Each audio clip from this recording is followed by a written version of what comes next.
1100 रुपए का ड्रम, एक कातिल पत्नी, एक मर्चेंट नेवी ऑफिसर दिल फेंक पति, एक गंजेड़ी आशिक, दो धार खंजर, 15 टुकड़ों में कटा शरीर। ये चीख चीख कर बता रहा है कि देश में इस तरह की महिला को जीने का कोई अधिकार नहीं है दोस्तों, जो अपने पति के प्रति इतनी गंदी मानसिकता रखती है कि जो अपने आशिक के चक्कर में आकर इतने अच्छे लड़के को और एक गंजेड़ी लड़के को प्रायोरिटी देने के चक्कर में अपने पति को मार देती है, उसके टुकड़ों को सीमेंट के कट्टों के साथ एक ड्रम में जमा देती है और चली जाती है शिमला की जैसे कुछ हुआ ही नहीं। दोस्तों नमस्कार दोस्तों, मैं हूं आपका दोस्त मिस्टर बी और मैं लेकर आपके सामने एक ऐसी सनसनाती खबर जिसे सुनकर सबके रोंगटे खड़े हो जाएंगे।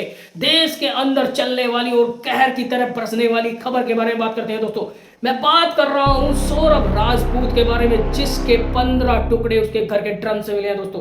मैं बात कर रहा हूं उस महिला के लिए जो इतनी क्रूर हो सकती है, इतनी शैतान हो सकती है, किस तरह उसका दिमाग इतना खतरनाक आइडिया ला सकता है कि एक पत्ती के 15 टुकड़े कर कर सीमेंट के ड्रम में भरकर, एक ड्रम में डालकर तो उसमें सीमेंट के कट्टे डालकर उसे जमा दिया। दोस्तों आपको किसने हक दिया? आपको कोई कानून, कोई दुनिया की व्यवस्था हक नहीं देती कि आपको किसी इंसान को मारकर उससे बदला लेना है। अगर आपको उसको छोड़ना है तो आप उसे जीते जी भी छोड़कर जा सकते हैं। आखिर क्या कसूर था सौरभ राजपूत का जो उस इंसान के लिए अपने परिवार, अपने घर वालों सबसे लड़कर उससे शादी करके, लव मैरिज करके अपने साथ लेकर आया? पता था कि वह उसकी जिंदगी का आखिरी लम्हा है जिसे जीने के लिए वो अपने देश जा रहा है। सौरभ लंदन से आए हुए कुछ ही पल हुए थे उसके मर्डर की मिस्ट्री और उसके मर्डर की प्लानिंग मुस्कान और उसके आशिक ने काफी समय से कर ली थी।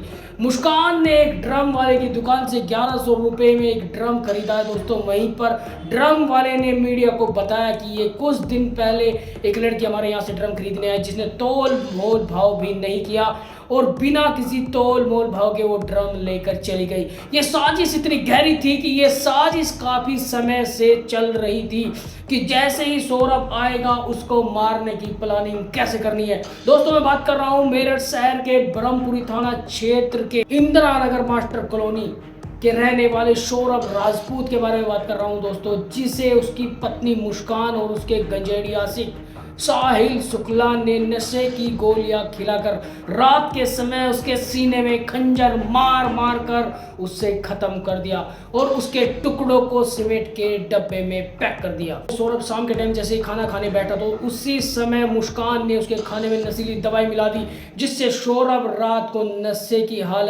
नशीली दवाई खाने की वजह से बेहोश हो गया और उसे पता नहीं रहा। उसी समय मुस्कान ने मौका देखते ही अपने प्रेमी साहिल को बुलाया और अपने पति के ऊपर धारदार हथियारों से इतना हमला किया कि उसके शरीर लहूलुहान हो गए। इतनी ही बातों से भी उन लोगों का दिल नहीं कांपा दोस्तों। उसके बाद उन्होंने उस इंसान के, इतने प्यारे इंसान के इतने सारे टुकड़े कर दिए, एक ड्रम में भरकर उसमें सीमेंट डाल दिया ताकि वो शरीर के टुकड़े जम जाए। तो सौरभ राजपूत के मर्डर के बाद मुस्कान और उसका आशिक साहिल कुल्लू मनाली शिमला जैसे शहर में मौज मस्ती करने के लिए चले गई जैसे कि कुछ हुआ ही नहीं हो। मुस्कान के पास सौरभ का फोन होने की वजह से वो सबको मैसेज में रिप्लाई करती रही, लेकिन घर वालों को बार बार इस बात का डाउट हुआ है कि सौरभ को आए हुए काफी दिन हो गए, 10-12 दिन हो गए, कि सौरभ ने हमें किसी बात का रिप्लाई क्यों नहीं दिया। मुस्कान जैसे ही वैक्शन से लौटती है, अपने जाने जिगर अपने नशेड़ी आशिक के साथ में पहुंचती है,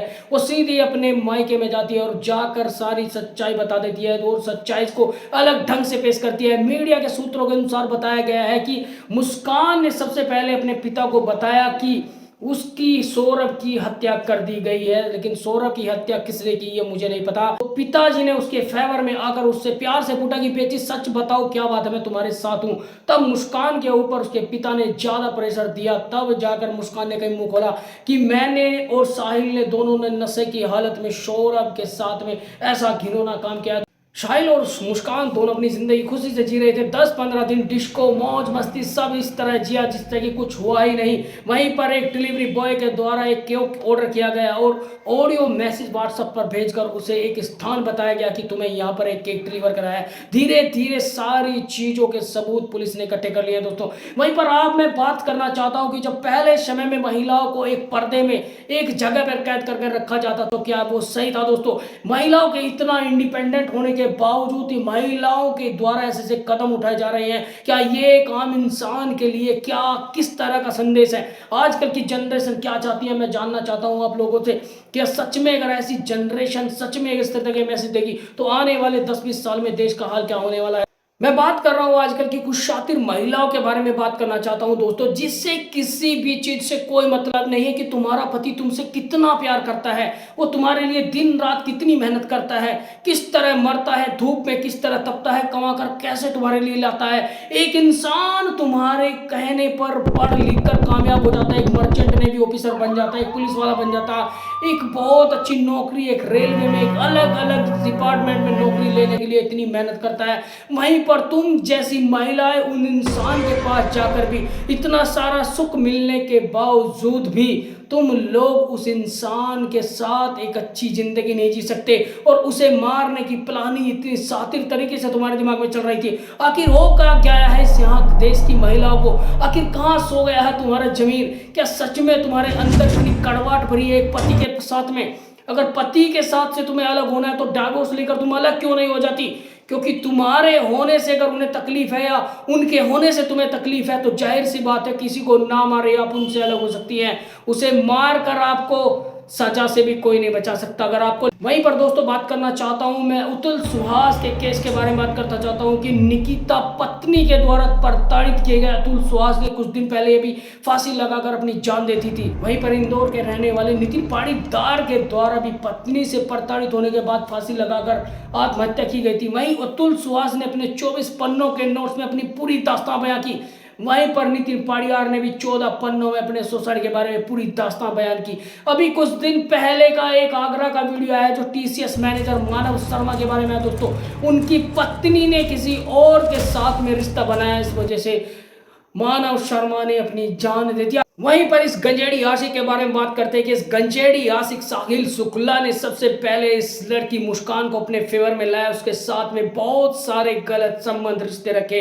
और सुनने में ये आ रहा है दोस्तों कि कुल्लू मनाली पे जिस वक्त वो सौरभ के टुकड़े करने के बाद चले गए तो इन लोगों ने साथ में होली खेली और साथ में शादी करके जीवन जीने की इच्छा भी रखी और जीवन जीने के लिए एक नया रास्ता चुनने की कोशिश की। लेकिन ये सफल कहाँ होने वाला था दोस्तों? एक इंसान जो मजबूर होकर आपने काट दिया, जिस इंसान की मजबूरी को आपने नहीं समझा, जिसके प्यार को आपने समझा, उसके टुकड़ों को 15 टुकड़ों में बांटकर उसके शरीर को तुमने ड्रम में फिट कर दिया। क्या उसकी आत्मा तुम्हारे पीछे नहीं भाग रही होगी? क्या उसकी आत्मा तुम्हें कोस नहीं? मेरी आंखों से आंसू निकलने वाले हैं दोस्तों। ऐसे इंसान को अगर कानून में बुरी से बुरी बदतर से बदतर सजा मिले तो मैं शुक्रगुजार हूं भारत सरकार का कि ऐसे लोगों को बुरी से बुरी सजा दी जाए, क्योंकि ऐसे लोगों को जीने का कोई अधिकार नहीं है। ऐसे लोगों की वजह से समाज में गलत मैसेज जाता है और लोग भी जिंदगी में ऐसा काम करने के लिए तैयार हो जाते हैं। दोस्तों मैं चाहता हूं कि इन लोगों को फांसी से भी बुरी सजा हो। भविष्य में अगर कोई इंसान ऐसा काम करने वाला है तो वो सोच ले कि कानून आपकी पहुंच से ज्यादा दूर नहीं है। अगर आप जिंदगी में कभी ऐसा काम करेंगे तो सोच लेना कि उस इंसान के मरने के बाद तुम्हारी मौत भी तय है।